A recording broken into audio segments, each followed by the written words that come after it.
Bueno, nuestra primera invitada se trata de Deni Trejo Barajas. Deni Trejo Barajas, creo ya está conectada desde hace rato, muchísimas gracias. Muy puntual ahí, de ahí desde otro país. ¿Quién es Deni Trejo Barajas? Ella es doctora en historia de la Universidad Nacional Autónoma de México. Ha trabajado en diversas universidades en México. Actualmente es profesora investigadora del Instituto de Investigaciones Históricas de la Universidad de Michoacán, ya que es la universidad pública del estado de Michoacán, en México, y es docente de la maestría en enseñanza de la historia de la misma universidad. Sus proyectos de investigación versan sobre la historia regional del noreste de México y sobre la enseñanza de la historia. Asimismo, le interesa conversar con sus estudiantes sobre temas relevantes y actuales como el de la violencia de género, ambiental y el tema educativo. Ha dirigido numerosas tesis de posgrado, tanto en la historia como en enseñanza de la historia. Entre sus últimas publicaciones podemos destacar la que coordina con Javier Dócil, La historia más allá de los pupitres, y en la que fueron colaboradores docentes y egresados de la maestría en enseñanza. Así que excelente invitada aquí de lujo, Deni Trejo Barajas desde el hermano país de México. Tenga usted muy, pero muy buenos días y gracias por aceptar nuestra invitación. Muchas gracias a ustedes. Bueno, Deni, Muchas ya. gracias. Gracias, Deni. Ya vamos con algunas inquietudes frente al tema del día de hoy. Gracias, profesor Salomón, nuestro coordinador de comunicaciones, Salomón Rodríguez, quien también nos ha hecho estos contactos internacionales muy importantes. Pero bueno, no sé si también ya tenemos aquí en sala nuestra segunda invitada, que se trata de Liliana Castañeda Morales. Liliana Castañeda Morales, excelente también invitada, una politóloga y magíster en urbanismo de la Universidad Nacional de Colombia, secretaria de las Mujeres del Partido Dignidad en la ciudad de Bogotá, edilesa también de Teusaquillo, consejera territorial de planeación distrital y también activista feminista. Liliana, tenga usted muy buenos días y gracias por aceptar nuestra invitación en el día de hoy. Muchísimas gracias, Miguel. Muy buenos días a todas y todos, a la audiencia de Cotradecún y muchísimas gracias por la invitación. A usted y ahí también a la pequeña mascota por ahí que la vemos también en pantalla. Bueno, en el día de hoy, pues en el marco de esta conmemoración del Día Internacional de la Mujer Trabajadora y mientras se desarrolla también este evento allí en el Royal Center, ahí por parte de Cotradecún, donde hay bastantes mujeres en el día de hoy. En esta actividad, pues tenemos también unas inquietudes para nuestras invitadas en el día de hoy. Bueno, quisiéramos iniciar aquí con nuestra invitada internacional para que nos dé algunas informaciones sobre su punto de vista, sobre lo que es la historia también, la compañera Deni. Entonces, compañera Deni, podríamos hablar un poquito del antecedente histórico que marca la pauta para esta conmemoración. Sí, claro, por supuesto. Ya ustedes mismos han hecho mención de este hecho que nos hace que cada 8 de marzo pensemos nuevamente en la situación de las mujeres trabajadoras, ¿no? Y es esa huelga que hicieron mujeres en Estados Unidos el 8 de marzo y en su centro de trabajo, y que al no dejarlas salir, los dueños de la empresa, y haberse provocado un incendio, murieran varias de ellas en ese terrible suceso, ¿no? Ha habido otros hechos relacionados con la defensa de los derechos de las mujeres, desde poco antes de este terrible suceso que yo menciono de la fábrica Cotton de Nueva York. Y que tienen que ver pues con las luchas de las mujeres por el voto, por ejemplo, ¿no? Y por otros derechos políticos. Ustedes mencionaron algunos también en las cápsulas anteriores. Y digamos que hay varias situaciones, ¿no? Por ejemplo, congresos, ¿no? Como la Conferencia Internacional de Mujeres Socialistas en Copenhague, ¿no? que se dio en 1910 y curiosamente muchas de estas actividades se han dado alrededor de los primeros meses del año, aunque poco a poco se fue definiendo la fecha del 8 de marzo, ¿no? Esto ya es en el siglo XX, en 1975, cuando se celebró el Año Internacional de la Mujer y lo declararon así las Naciones Unidas, ya escogiendo esta fecha del 8 de marzo, ¿no?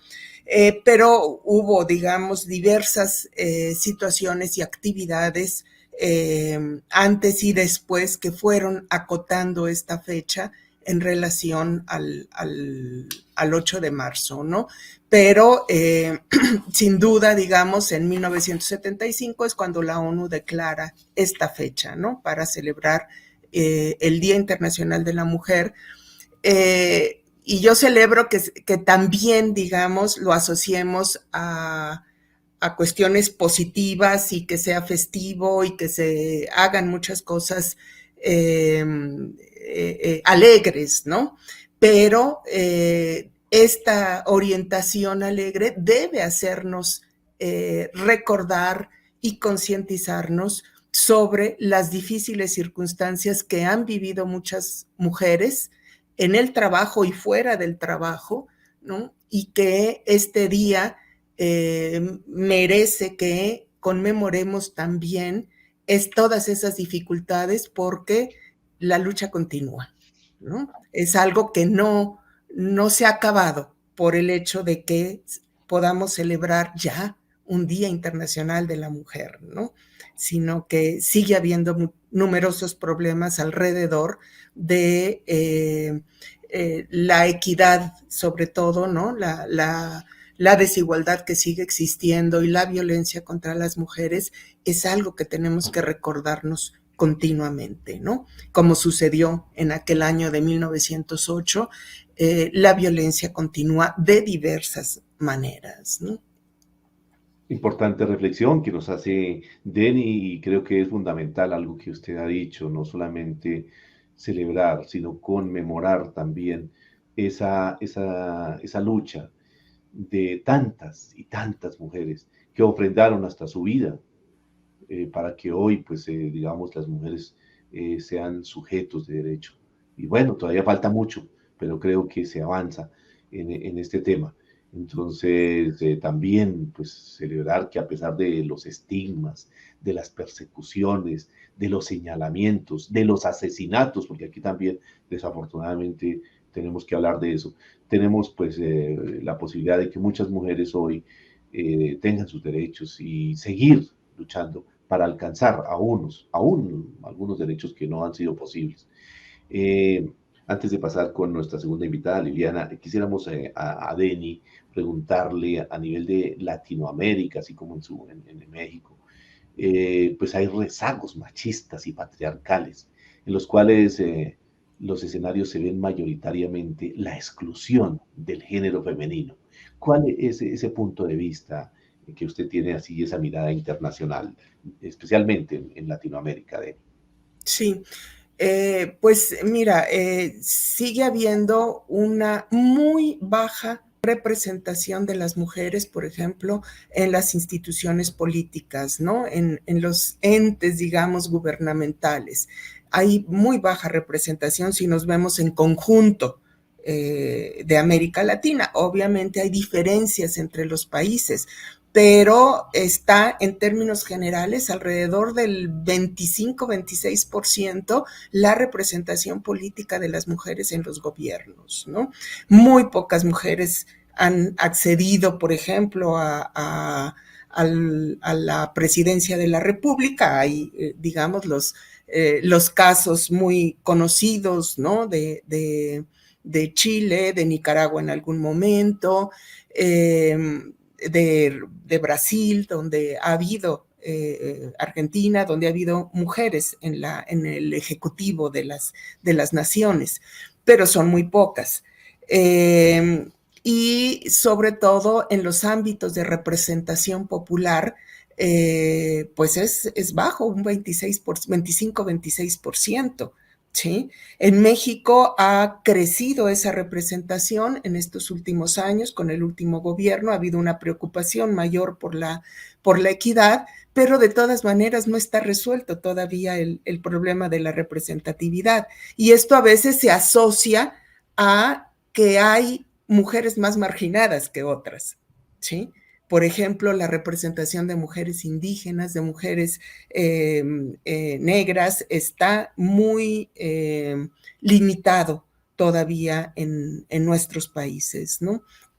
Entonces, hay inequidad en general hacia las mujeres, pero hay todavía más desigualdad con algunas mujeres o grupos sociales, ¿no? También. ¿Sí? Entonces, sí, sigue siendo, digamos, un problema grave el hecho de que no haya una representatividad equitativa. Esto ha llevado, digamos, incluso a políticas, por ejemplo, de cuotas, ¿no? En los congresos de algunos países. Y digamos que fue un mecanismo, o ha sido un mecanismo, que permite, digamos, que accedan más mujeres, por ejemplo, a los congresos. Pero esto tiene también su doble cara, ¿no? Porque ha habido engaños, ¿no? Por ejemplo, en el caso mexicano, acceden mujeres al Congreso y renuncian inmediatamente y entonces entra el varón que estaba, digamos, en segundo término, ¿no? Eso fue muy cuestionado aquí en México, ¿no? Que se diera de esa manera estos mecanismos de representación, porque había manejos políticos partidistas que realmente no iban por la equidad, ¿no? Sino iban por estar en el Congreso. El partido, digamos, quería su representatividad en el Congreso, por la cuota mandaba mujeres, pero luego las hacía renunciar y enviaba a un varón, ¿no? Entonces, hay engaños en ese sentido, pero ha habido una lucha también contra ese tipo de políticas, ¿no? Y ha habido avances en ese sentido en este país, ¿no? Pero desde luego sigue siendo una lucha, ¿no? Sigue la lucha, es totalmente de acuerdo. Ella es Denny Trejo, que nos está acompañando desde México, invitada internacional al Solidario Vive la Noticia en el día de hoy. Ya vamos a volver con Denny, con más inquietudes que tenemos planteadas en esta conmemoración del Día Internacional de la Mujer Trabajadora, pero también aquí en nuestro país está Liliana Castañeda y tenemos algunas inquietudes también para Liliana. Por ejemplo, ahora que hablaba Denny de la representación, ¿conoce Liliana alguna estadística sobre la participación en política en nuestro país de la mujer? Sí, Miguel, pues como dice Denny, creo que los países latinoamericanos, incluida Colombia, tienen toda una historia de lucha y de aumento incluso en la participación de las mujeres, que no está libre de vicios, como el que Denny también mencionaba, que creo que tiene un panorama muy claro y muy completo. Pero que de todos modos ha significado un avance en participación política. Por ejemplo, yo te cuento y le cuento a toda la audiencia, en 2007, en el periodo 2007-2011, antes de que saliera, digamos, de que se expidiera la ley de cuotas en nuestro país, solamente el 3% del total de los gobernadores y gobernadoras eran mujeres. Ya para el periodo 2015, ese porcentaje se elevó al 16%. ¿Sí? Y eso tiene que ver también con que la ley de cuotas, que se sancionó en el 2011, se estrenó en las elecciones legislativas de 2014, empezó a obligar a los partidos a buscar mujeres para conformar sus listas a todos los cargos. Ha sucedido, por supuesto, como dice Denny, que los partidos buscan a las mujeres como lo que nosotros acá en Colombia llamamos relleno. Y las listas muchas veces terminan con rellenos de mujeres que no fortalecen liderazgos, pero digamos que estamos en una lucha porque eso pase cada vez menos. Y lo cierto es que sí hemos avanzado, pero nos falta todavía muchísimo. Y te pongo también el ejemplo del actual Congreso. En las elecciones de 2018, las mujeres representamos el 51.6% del total del censo electoral, es decir, por poco, pero éramos una mayoría del censo para las legislativas de hace 4 años. Y representamos el 51.7% de las votantes, también una mayoría apretada, pero mayoría al fin y al cabo. Sin embargo, en el Congreso terminamos siendo únicamente 55 de 280 congresistas, es decir, el 19.7%. Es decir, más o menos una de cada 5 mujeres, de cada 5 congresistas es una mujer hoy en Colombia. ¿Sí? Es un porcentaje absolutamente marginal, no llega ni al 30% de la ley de cuotas y por supuesto nos pone muy lejos en los índices de paridad, donde, aprovecho para decir, Naciones Unidas tiene un indicador que va de 1 a 100 en un índice de paridad también, y de equidad de género, y estamos en una escala de 1 a 100 en 54, es decir, todavía nos hace falta un largo camino por recorrer. Y ese porcentaje que tenemos de participación política de las mujeres, por ejemplo, en el Congreso, que es inferior al 20%, en consejos y edilatos, que va también por los mismos porcentajes, es inferior al de América Latina, que el de América Latina, el promedio de mujeres participando en cargos de elección popular es del 29.7% e inferior al del mundo, que es el 24%. Entonces, pues por supuesto, nos queda un largo camino todavía por recorrer. Liliana, en nuestra editorial, nuestro gerente Carlos Arturo Rico Godoy, también aquí de director también, digámoslo así, de este programa, hacía referencia en su editorial al tema de los salarios, Liliana, y hacía referencia a que mientras un hombre, en un ejemplo, ganaba 1.000.000 de pesos, la mujer tenía un salario inferior haciendo el mismo trabajo, siendo también profesional, digámoslo en este ejemplo, de un 30% menos, es decir, llegaba escasamente a los 700.000. Eso creo que es una realidad, ¿no? Entonces, ¿cuál es esa, o a qué se debe esa desigualdad en el tema de los salarios comparado con los hombres? Bueno, eso esa realidad que lastimosamente empeoró con la pandemia. Es decir, antes de la pandemia teníamos una brecha salarial que en promedio era del 21%, y que se iba también incrementando a medida que aumenta el nivel educativo de las mujeres, que es una cosa también absolutamente lamentable en nuestro país. Con la pandemia llegó a índices que incluso rodearon el 35%, digamos, es una situación que apenas se está empezando a mitigar, y por eso la cifra que daba también el director de la cooperativa, pero es una cosa, insisto, pues absolutamente escandalosa y que nos recuerda también la vigencia de la conmemoración inicial, de lo que motivó en primera instancia, que fue lo que contó Deni, de la exigencia por derechos y equidad en el mercado laboral.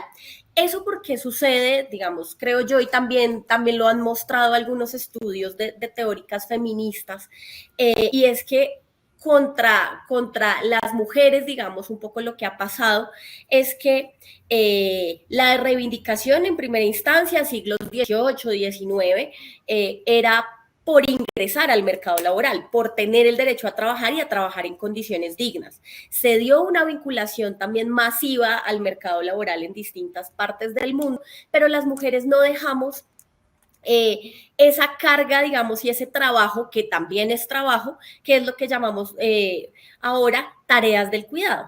¿Sí? No nos despegamos de esa economía del cuidado, y lo cierto es que las mujeres tenemos dobles y triples jornadas. Pensemos en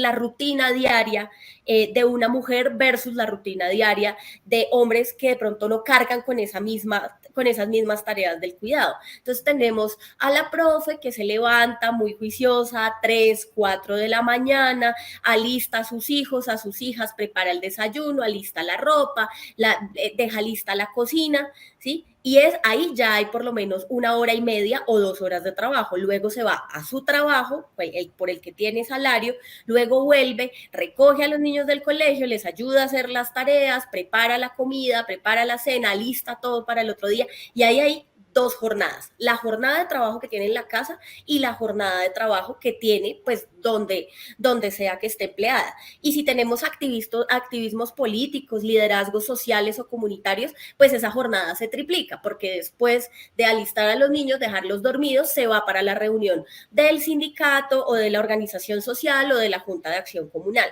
Entonces, esa triple carga, digamos que recae por motivos culturales y por motivos económicos también, y de los modelos neoliberales que se han impuesto en los países latinoamericanos, hacen que muchas veces las mujeres terminemos laboralmente en sectores que son más propensos a la informalidad y más propensos a ser mal pagos. Históricamente también se ha considerado a la mano de obra femenina como mano de obra más barata. Entonces las mujeres, en busca de flexibilidad laboral, de tener un trabajo que se compatibilice con esas tareas y esa economía del cuidado, terminamos aceptando trabajos o peor pagos, como por ejemplo, o más precarios y más propensos a la flexibilización.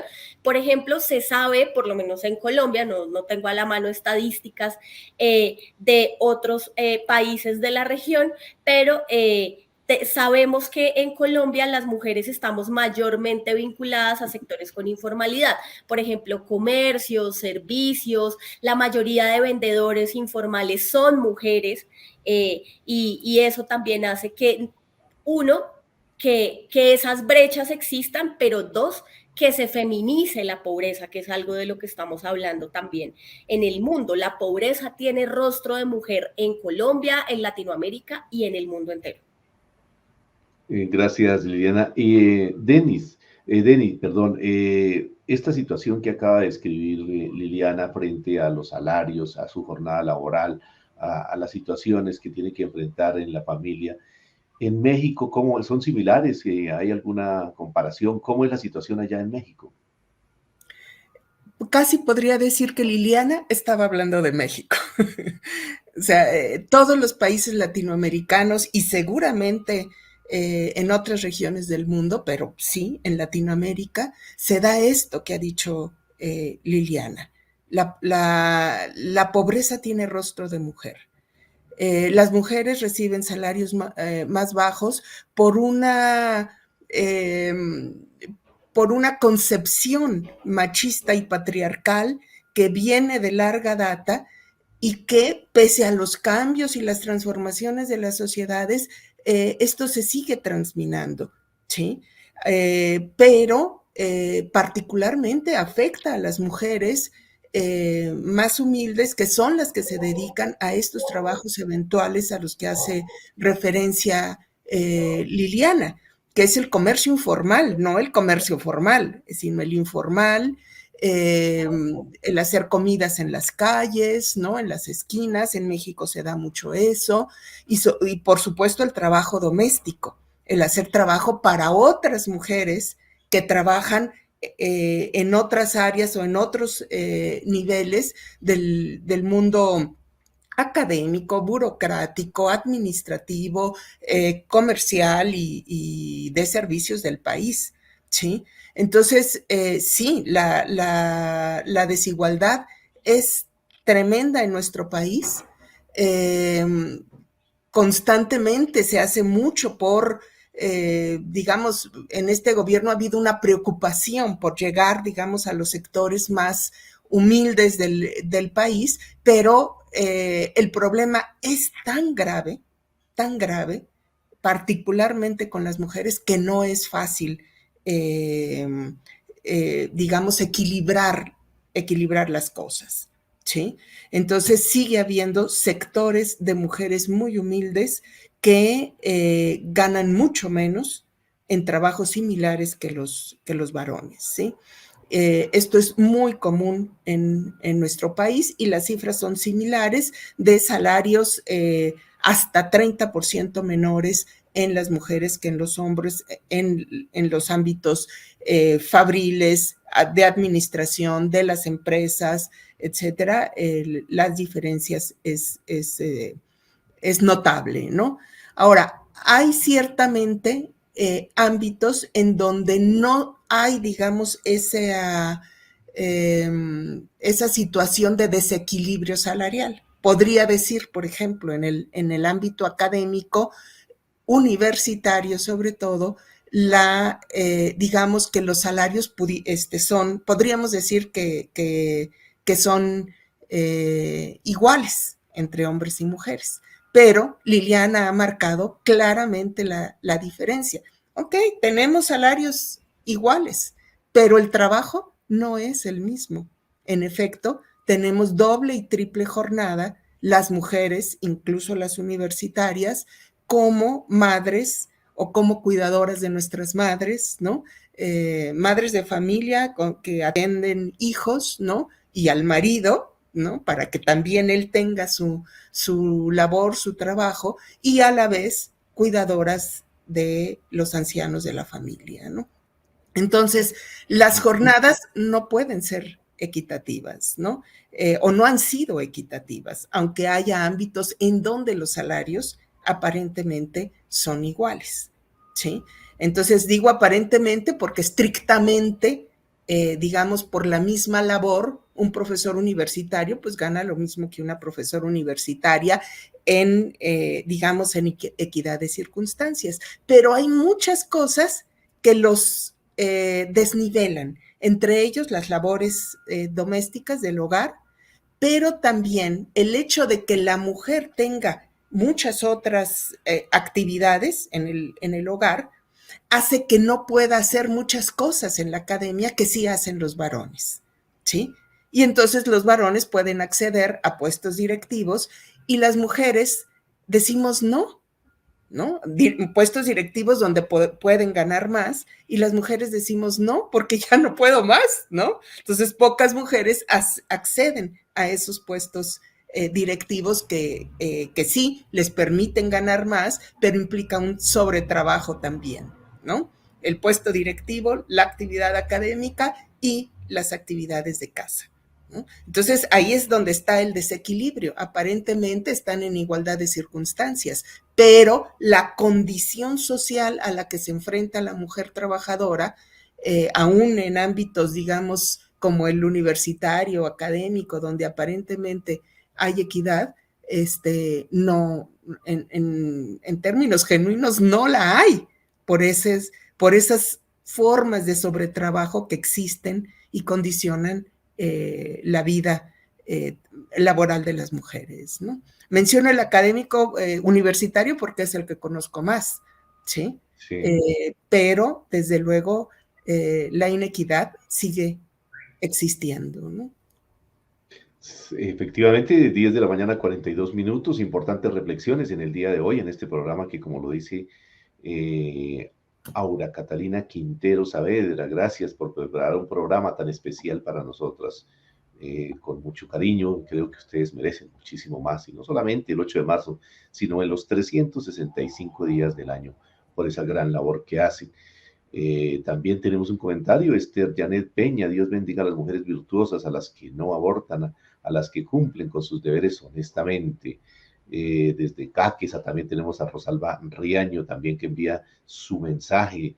Desde Ubaté, desde la ciudad lechera de Colombia, desde el Valle de Ubaté, la Villa de San Diego de Ubaté, Ligia Estela León, excelente editorial, bueno, muy bien. También tenemos comentario Liz Cárdenas, desde la conmemoración del Día Internacional de la Mujer Trabajadora, desde Ubaque, Mariela Torres, bueno, bastantes comentarios, que hace el profe William Andrés Castañeda, dice: qué equivocado y lamentable es que el Día de la Mujer se establezca a partir de una tragedia. Bueno, son algunos de los comentarios que tienen aquí en las redes nuestros seguidores, muy importantes todos estos comentarios y muchos más que desafortunadamente por tiempo no podemos aquí pasarlos todos, pero valiosos. Siguiendo con nuestras invitadas, Denny, quisiéramos que, pasando ya a otro tema, hay unos términos que se utilizan, unos términos acuñados en los estudios de género, como nuevas masculinidades, feminicidios, alteridad de la mujer. ¿Qué podemos decir de estos y otros términos que se han acuñado al respecto?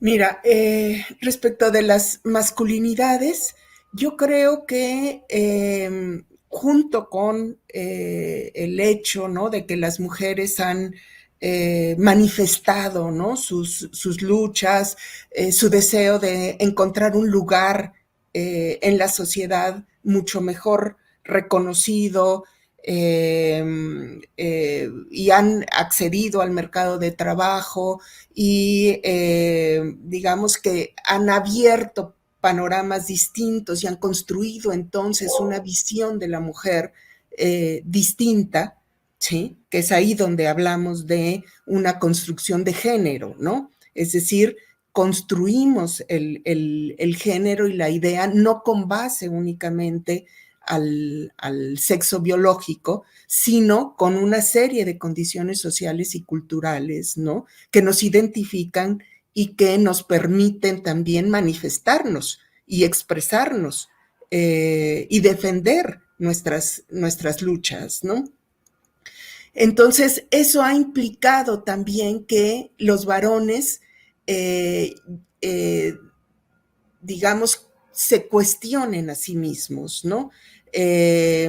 Y traten de construir también una identidad o una serie de identidades, porque no es única, y aquí viene, digamos, también parte pues de estas nuevas maneras de entender lo que somos como sociedad, ¿sí? Se han construido nuevas identidades, las masculinas están cambiando y otras más que tienen que ver con aceptarse como no hombre y no mujer sexualmente identificados, que es lo que conocemos como los grupos LGTBIQ+, ¿no? Que son distintas formas de reconocer a grupos de individuos que no corresponden a la identidad sexual. Pero en las nuevas masculinidades, digamos, yo lo que alcanzo a entender es que hay una construcción también distinta del identificarse como hombre. Y una nueva masculinidad, claro, hay, digamos, se han manifestado de diversa manera esto, ¿no? Pero una de ellas es identificarse también como varón en una situación, digamos que distinta respecto de la mujer, ¿no? Es decir, no para someterla, ¿sí? No para condicionar su vida como pareja, ¿no? A que me sirva a mí como varón, ¿sí? Sino que se entienden ellos mismos de una nueva manera, porque ha implicado todo un cambio de concepción esta presencia de las mujeres de otra manera, entendiéndose de otra manera y defendiéndose, ¿no?, de cómo habían estado sometidas antes y defendiéndose de la violencia que ha crecido ante esta crisis precisamente del lugar que ocupan los hombres, ¿no? Uh-huh. Entonces, yo creo que esto de las nuevas masculinidades tiene que ver con esta reubicación de los varones en el mundo en el cual vivimos, pero lleva, digamos, las dos caras, ¿no? Quienes dicen, sí, quieren eso, pues entonces nos manifestamos de esta otra manera, digamos, como revanchistamente, pero también quienes lo están construyendo críticamente. Y allí hay que reconocer que el trabajo de algunos talleres que yo he visto aquí en México con jóvenes sobre nuevas masculinidades han sido muy interesantes, porque los chicos, en efecto, muchas veces no entienden qué está pasando con ellos en este mundo en el que las mujeres están reclamando y buscando un lugar distinto en la sociedad de no sometimiento. Entonces los chicos muchas veces se sienten confundidos y yo he visto talleres de nuevas masculinidades muy interesantes para que los jóvenes varones reflexionen y encuentren su lugar también, ¿no?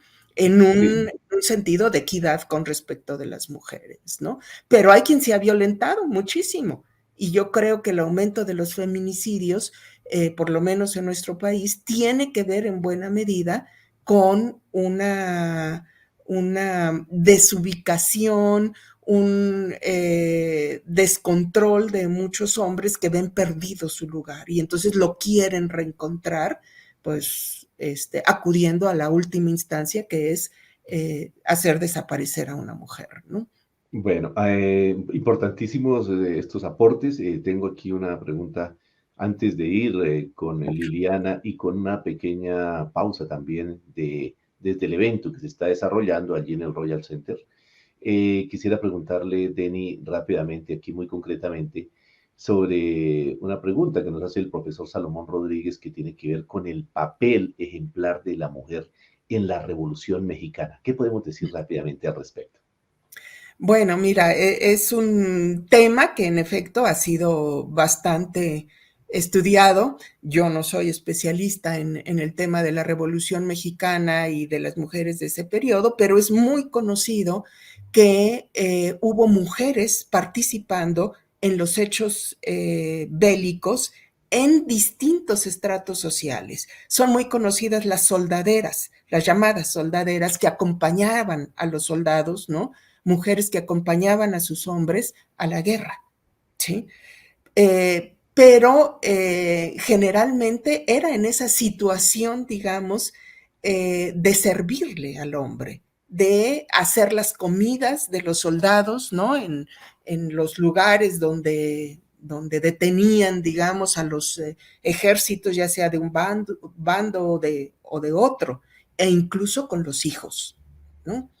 Pero también tenemos casos de mujeres que se alistaron en las fuerzas y que llegaron a grados militares, ¿sí? Hay coronelas, mujeres que fueron, que lograron un liderazgo militar, ¿no? Pero uno las ve en las imágenes, ¿no?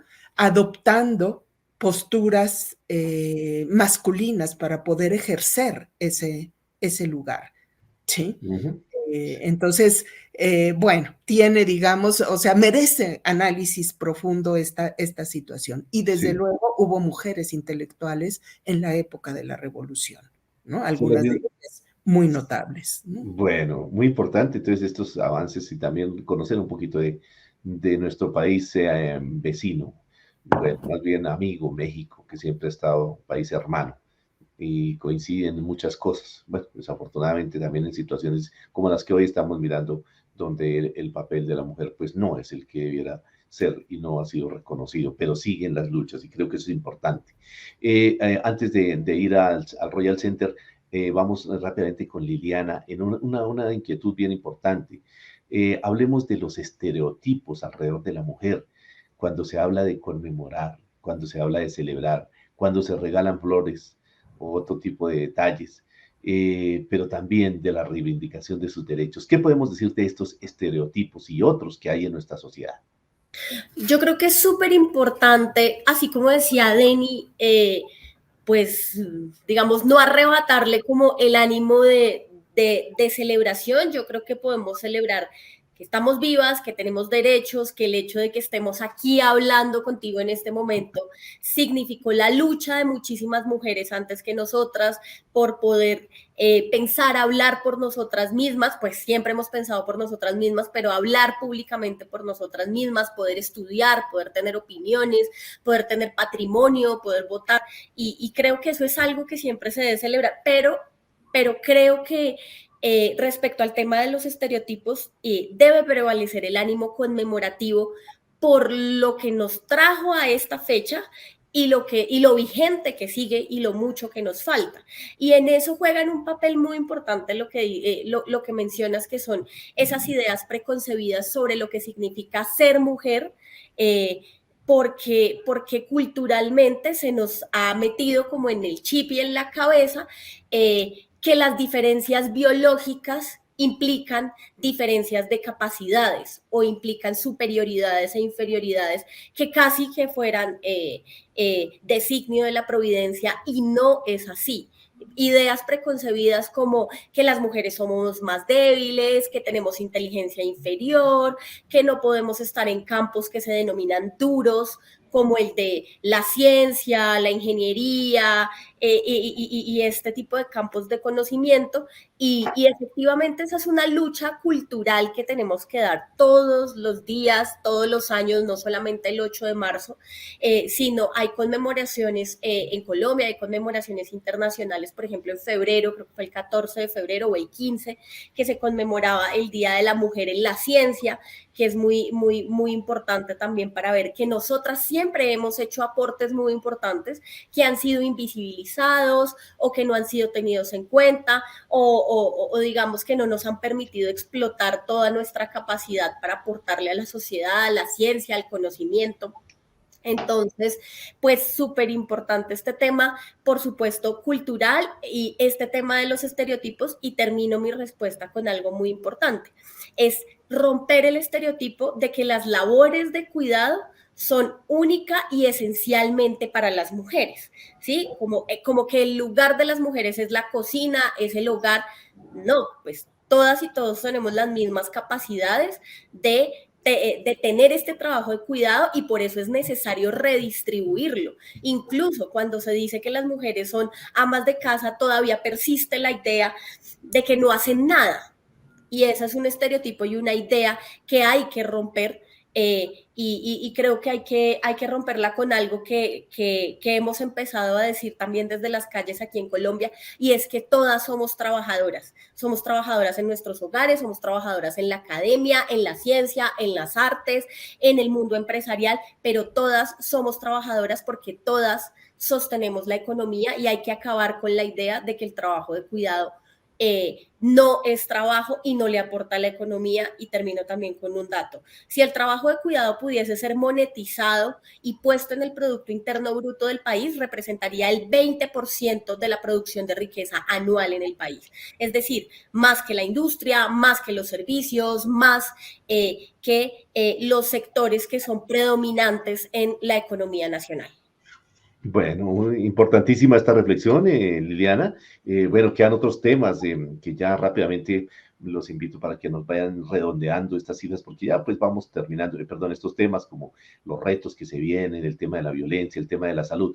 Aquí ya vamos a casi a finalizar nuestro programa del día de hoy, del Solidario y el Solidario Vive la Noticia, pero quienes se quieran seguir ahí conectados, lo pueden hacer a través de YouTube, y ahí pueden seguir en los sorteos que Paula les anunciaba. Gracias, Paulita, Estefanía, por esta transmisión, por la parte técnica, Mauricio, también la colaboración ahí. Y bueno, ya vamos cerrando aquí nuestro programa también con nuestras invitadas en el día de hoy.